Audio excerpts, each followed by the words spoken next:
Tunajivua kwa sababu gani? Kumekuwa na magenge mawili ndani ya chama. Uchaguzi ulipoisha, walioshinda hawakuamini kama wameshinda, wakaendelea kushambulia kundi la upande mwingine. Kwa hiyo mpaka ifikia hatua kundi la upande mwingine likawa linafanya kazi ya chama kwa hofu kubwa sana. Wengine wamevuliwa wanachama, wengine wamefukuzwa kwa kuonewa, kisa tu kwa sababu hawakumuunga mkono aliyopo leo mwenyekiti taifa. Ni kwa sababu tu tulimuunga mkono Mheshimiwa Mbowe. Inaonekana kama tulivyokuwa tunamuunga Mbowe, kama vile tulikuwa tunamuunga mkono mgombea wa CCM, kwamba alikuwa anagombea mgombea wa chama kingine sio Chadema. Kwa sababu tumeshakuwa na uadui mkubwa ambao ni zaidi ya uadui tulionao ndani ya CCM. Lakini kikubwa sana nilichokiona siku za karibuni ambacho kimenivunja moyo ni namna ambavyo sisi viongozi wenyewe kwa wenyewe ndani ya chama chetu tumeendelea kushambuliana sana kila kukicha.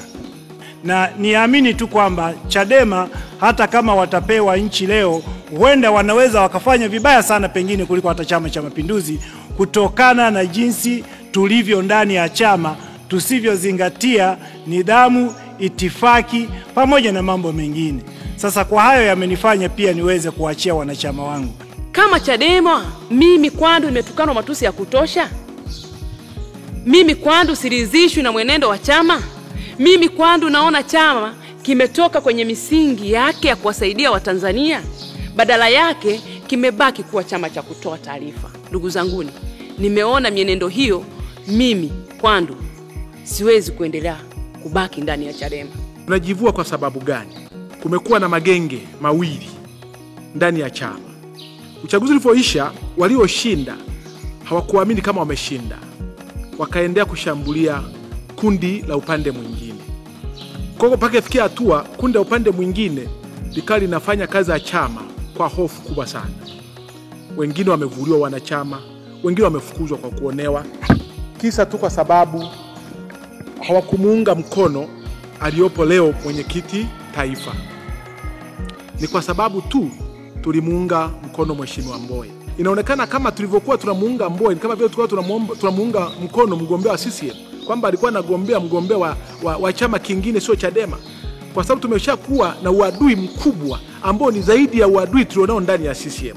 Lakini kikubwa sana nilichokiona siku za karibuni ambacho kimenivunja moyo ni namna ambavyo sisi viongozi wenyewe kwa wenyewe ndani ya chama chetu tumeendelea kushambuliana sana kila kukicha.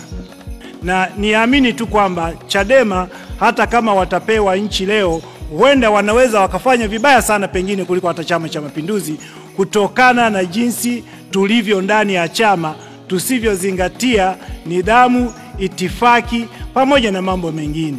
Sasa kwa hayo yamenifanya pia niweze kuachia wanachama wangu.